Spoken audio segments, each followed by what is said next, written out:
Hello everyone, welcome to the class. My name is Rahul Rai and जो topic आज हम cover करेंगे वो है आर्की बैक्टीरिया।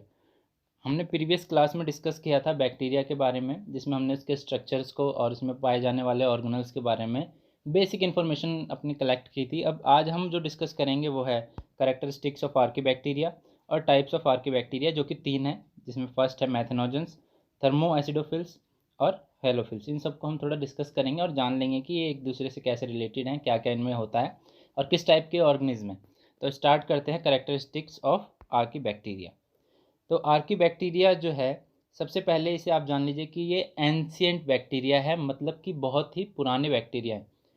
आपने सुना होगा कि ओरिजिन ऑफ जब लाइफ हम पढ़ते हैं तो उसके अंदर हम देखते हैं कि स्टार्टिंग में हमारे अर्थ पर ऑक्सीजन बहुत ही कम थी, हर जगह वाटर ही वाटर था, हॉट डाइल्यूट सूप वगैरह, ये सब आप थ्योरीज आगे पढ़ेंगे। तो उसी बेसिस पे उस समय आर्की बैक्टीरियाज हुआ करते थे, क्योंकि ऑक्सीजन जो थी वो फ्री फॉर्म में नहीं थी, उस समय बहुत सारी चीज़ें हुआ करती थी।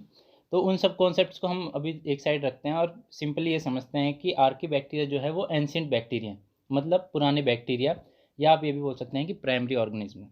ठीक है, तो इन्हें हम एंशियंट बैक्टीरिया भी कहते हैं। और ये एक्सट्रीम कंडीशन, मतलब कि लैक ऑफ ऑक्सीजन, मतलब इसका ये है कि ये बहुत ही ज़्यादा एनारोबिक कंडीशंस में भी, हॉट कंडीशन में भी और ठंडी कंडीशन में, कैसे भी कंडीशन हो वहाँ पे ये रह सकते हैं।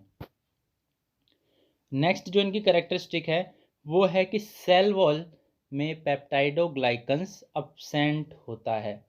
आपने बैक्टीरिया का जब सेल वॉल पढ़ा होगा तो आपने देखा होगा वहाँ पे पेप्टाइडोग्लाइकन्स, म्यूरिन्स जिसे हम कहते हैं, कंपोज्ड होती है एसिटाइल म्यूरेमिक एसिड की, और उसमें डिफरेंट टाइप ऑफ कंपोजिशंस हैं उसकी, तो वो आप वहाँ से कवर अप कर सकते हैं। तो इसमें पेप्टाइडोग्लाइकन्स जो है अब्सेंट होती है सेल वॉल में। साथ ही साथ सेल मेम्ब्रेन में जो लिपिड होता है वो फॉस्फोलिपिड की जगह ग्लिसरॉल होता है। साथ ही साथ एक्सट्रीम कंडीशन में रहने की वजह से जो इनका न्यूक्लियोटाइड सीक्वेंस है आरआरएनए का, वो भी थोड़ा अलग होता है और ऑर्गेनिज्म के कंपैरिजन में। ठीक है, अब हम नेक्स्ट चलते हैं और एक एक करके types of Archie bacteria cover करते हैं। तो सबसे पहला टाइप जो हमने पढ़ना है वो है मैथेनोजेंस। मैथेनोजेंस में जो याद रखने वाली बात है वो ये है कि they lives in anaerobic condition. Anaerobic मतलब इन अब्सेंस ऑफ ऑक्सीजन, और साथ में ये जो पाए जाते हैं ये नमी वाले स्थानों पे, जैसे कि स्वैम्प्स, मार्सेस, दलदल बोल सकते हैं आप या गीली कीचड़ बोल सकते हैं, और गट्स ऑफ एनिमल्स, ऐसी जगह पर ये पाए जाते हैं। और ये जो एनाएरोबिक रेस्पिरेशन है उसके हेल्प से अपना फूड को बनाते हैं और गेन करते हैं। साथ ही साथ दे आर सिम्बायोंट्स। सिम्बायोंट्स मतलब सहजीवी, मतलब ये जिस ऑर्गेनिज्म के साथ रहते हैं उसे बेनिफिट देते हैं, प्लस उससे बेनिफिट लेते भी हैं। ठीक है, और मोस्टली ये रूमेंस ऑफ हर्बीवोरस एनिमल्स, इसका मतलब कि आंतों में पाए जाते हैं हर्बीवोरस एनिमल्स के, जिससे हेल्प होती है एनिमल्स को सेलुलोज को पचाने के लिए। ठीक है, साथ ही साथ they are chemosynthetic bacteria that produce methane by anaerobic decomposition of organic matter. मतलब इन अब्सेंस ऑफ ऑक्सीजन जब ये किसी ऑर्गेनिक मैटर को यूज़ करते हैं तो ये मीथेन प्रोड्यूस करते हैं। ये रिएक्शंस लिखी हुई हैं, आप इसे कंसिडर करिए और अपने एग्जाम में भी आप मेंशन कर सकते हैं। साथ ही साथ आपको पता होगा कि मीथेन जो है वो ग्लोबल वार्मिंग को इन्हेंस करती है, हमारे ग्रीन हाउस इफेक्ट को दिखाती है, उसमें कंट्रीब्यूशन है इसका बहुत ज़्यादा। एक पॉल्यूटेंट माना जाता है बेसिक लेवल पे मीथेन को।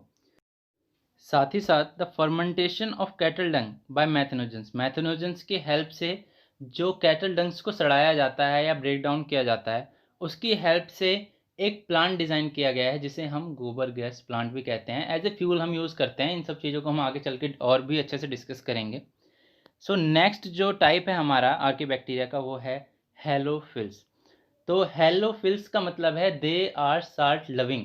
साल्ट लविंग से यहाँ पे रिप्रेजेंट करता है कि ये ऐसे एनवायरनमेंट्स में रहते हैं जहाँ पे साल्ट की कंसंट्रेशन ज़्यादा हो। ठीक है, तो this type of bacteria found in extreme सेलाइन। सेलाइन मतलब खारापन, नमक, ऐसे एनवायरनमेंट में पाए जाते हैं, जैसे कि साल्ट लेक्स हो गई, साल्ट पैंस, साल्ट मार्सेस, ऐसी जगह पे ये हेलोफिल्स ऑर्गेनिज्म जो है, हेलोफिल्स बैक्टीरिया बोल सकते हैं आप, वहाँ पाए जाते हैं। साथ ही साथ इनके अंदर एक यूनिक टाइप ऑफ फोटोसिंथेटिक या फोटोसिंथेसिस होती है, जिसमें कार्बन डाइऑक्साइड जो है वो शुगर में चेंज नहीं होती है, और लाइट एनर्जी जो है वो यूटिलाइज हो जाती है एटीपी की प्रोडक्शन में कीमो ऑस्मोसिस की हेल्प से। ये थोड़ा सा आपके लिए अटपटा सा होगा समझने के लिए, बट आप इसे बेसिक लेवल पे याद रखिए कि इसमें एक different type of photosynthetic reaction होती है जिसमें कार्बन डाइऑक्साइड शुगर में चेंज नहीं होता, ठीक है। और एक और करेक्टरिस्टिक है हेलोफिल्स का, जो ये है कि जब इस हेलोफिल्स के ऊपर एक स्ट्रॉन्ग लाइट पड़ती है तो ये अपने ऊपर डेवलप कर लेता है एक पिगमेंटेड मेम्ब्रेन जो कंपोज्ड होती है बैक्टीरियोरोडोप्सिन की, ठीक है। ये पिगमेंट का नाम है और ये पिगमेंट पर्पल कलर का होता है। बस आप ये 2-3 चीज़ें याद रखिए, आपको हेलोफिल से रिलेटेड इतना ही आएगा एग्जाम के अंदर। सो नेक्स्ट टाइप जो है हमारा वो है थर्मो एसिडोफिल्स। ये उससे भी आसान है। थर्मो एसिडोफिल्स जो है ये हॉट और एसिडिक प्लेसेस पे पाए जाएंगे, जैसे कि हॉट सल्फर स्प्रिंग जो होते हैं हमारे, ठीक है, अंडर एरोबिक कंडीशन। अब ये यहाँ पे ध्यान देने वाली बात है कि अभी हमने 2 टाइप्स पढ़े, वो दोनों ही एनएरोबिक थे, लेकिन जो थर्मो एसिडोफिल्स हैं हमारे, ये एरोबिक और एनारोबिक कंडीशन दोनों में पाए जाते हैं, ठीक है। और थर्मो का मतलब आपको पता है कि हीट होता है या हॉट होता है, और एसिड और फिलिक का मतलब आपको पता है लविंग। लविंग का मतलब ये यहाँ पे यही रिप्रेजेंट करता है कि ये इस एरिया में जहाँ पे मतलब they love to be live there, इसका मतलब यहाँ पे यही है कि थर्मो एसिडोफिल्स हॉट और एसिडिक एनवायरनमेंट में पाए जाते हैं, ठीक है। प्लस ये एरोबिक और एनारोबिक है, ठीक है। यहाँ तक कितना क्लियर हुआ। अब ये 2 रिएक्शंस लिखी हुई हैं, एक एरोबिक कंडीशन की और एक एनारोबिक कंडीशन के लिए। तो एरोबिक कंडीशन में these organism oxidise sulphur to sulphuric acid, okay. और एनारोबिक कंडीशन में ये सल्फर को रिड्यूस कर देते हैं इन हाइड्रोजन सल्फाइड।